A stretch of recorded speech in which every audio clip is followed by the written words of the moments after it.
Olá, sou Alex Magnus e esse é um vídeo de continuação do nosso último, que tratava sobre o soco do Wing Chun. Nesse vídeo nós vamos conversar sobre três conceitos que também são importantes para a aplicação ou para o uso do soco central do Wing Chun, né? O soco chamado Yat Tun Choi, que foi o assunto do nosso último vídeo. O primeiro desses três conceitos se chama Sandin Bankin, que significa San significa três, é o número chinês para três. Din vai significar ponto. Ban, que significa meio ou metade. E Kim representa o punho cerrado. No último vídeo eu expliquei a função do nome Yat Tun Choi, que é a martelada central da letra Sol, né? E expliquei um outro conceito importante para o soco, que é Yuma, que representa a unidade, a unificação corporal. No caso do soco, é a unificação do pulso. Ou seja, quando vamos socar, o nosso pulso deixa de funcionar como articulação. É como se desse ponto do teu soco até o teu cotovelo fosse uma unidade só, uma peça só ou um osso só. Então isso representa Yuma em relação ao soco. Então, quando nós temos a ideia de Yuma, onde o pulso vai ficar reto, ou seja, o pulso não pode ficar com essa dobradura, né? Ou com essa dobradura, ou com essa dobradura aqui, ele tem que ficar reto. Ele vai ficar num plano reto nessa região do pulso e também nessa região aqui. Então, quando nós ficamos com essa ideia de Yuma e retidão do pulso para o punho, a nossa parte do punho que acerta o componente é essa região da mão, pegando essa articulação e essa articulação do dedo. Não essa parte do dedo, essa parte do dedo aqui fica fora. A partir dessa ideia, nós temos o Sandin Bankin, 3 pontos, meio punho, que vai fazer referência a essa região do punho, os 3 nós das articulações, que vai acertar o alvo.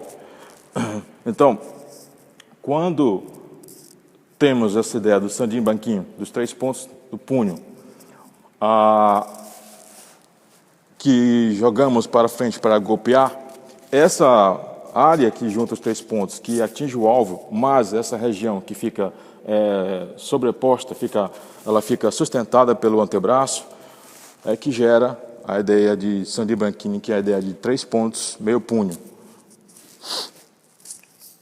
Em complemento à ideia de 3 pontos, meio punho, nós temos ainda a ideia de triangulação, que é, como eu falei no último vídeo, quando você golpeia o soco, o teu cotovelo vem para a linha do mamilo e o soco vem para o centro. Mas a região específica do soco que ocupa o centro específico, ou seja, a linha central, ou melhor dizendo, no nosso do 21 da SBA, a linha 1, a região do braço que vai ocupar esse ponto da linha 1 é o pulso e não o punho. Então, quando golpeamos, o soco não deve ser posicionado dessa forma, porque nesse caso, o punho vai estar ocupando o centro, a linha do centro, mas dessa forma, onde que agora é o punho, o pulso, esse ponto do pulso que vai estar ocupando a linha do centro.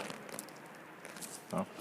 Ainda sobre a triangulação, existe uma questão importante que é que para se realizar a triangulação, o braço tem que estar posicionado no centro como uma forma de V, como eu expliquei no outro vídeo.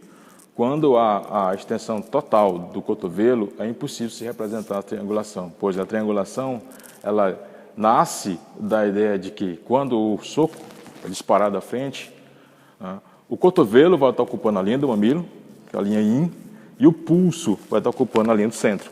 Então, quando o braço fica nesta posição, nós temos a ideia de triangulação. Triangulação é também uma expressão de ocupação de espaço-tempo tridimensional. Ou seja, dentro do 21 da SBA, o nosso centro ele é um reflexo de largura, de altura e de profundidade. Então, quando uma pessoa estende totalmente o braço, ela está tendo uma expressão direcional, ou seja, é apenas uma dimensão, digamos assim, ou no caso é a extensão, dimensão de profundidade. E para que exista a triangulação, o braço do praticante tem que estar ocupando o espaço dentro das 3 dimensões. Dessa forma, ele vai estar ocupando o espaço em relação à altura, em relação à largura e em relação à profundidade. O último detalhe sobre o soco está no Kun Yao Sanfat, que é um Kinkui ou uma máxima, um ditado do 21, que está presente no momento que você faz a realização do soco na abertura do sinital. Kun Yao Sanfat quer dizer Kun, soco, o punho. Yao representa a ideia de sair, de nascer, de surgir. E Sanfat, que é a ideia da essência, representa exatamente o coração. E na cultura chinesa, tanto o nosso coração, o nosso espírito, a nossa essência está nessa região do corpo. Então, quando nós fazemos no sinital esse movimento de trazer o punho ao centro antes de golpear, ele representa a ideia de Kun Yao Sanfat. Isso não quer dizer que em momento de uma luta, ou momento de aplicação, o braço está numa posição tipo para o lado e ele tem que vir para o centro para então seguir à frente. Não. Essa é a ideia de Kun Yao Sanfat, apenas isso existe no sinital, de trazer o braço para o centro para então golpear, representa o Kun Yao Sanfat. É uma ideia para nos lembrar que toda vez que usarmos o punho, não devemos fazer cerimônia ao usar a nossa energia. Então, a nossa energia, ela vem, ela nasce ela explode de nosso coração, explode de nossa essência. Nós usamos tudo que nós temos no punho. Ok?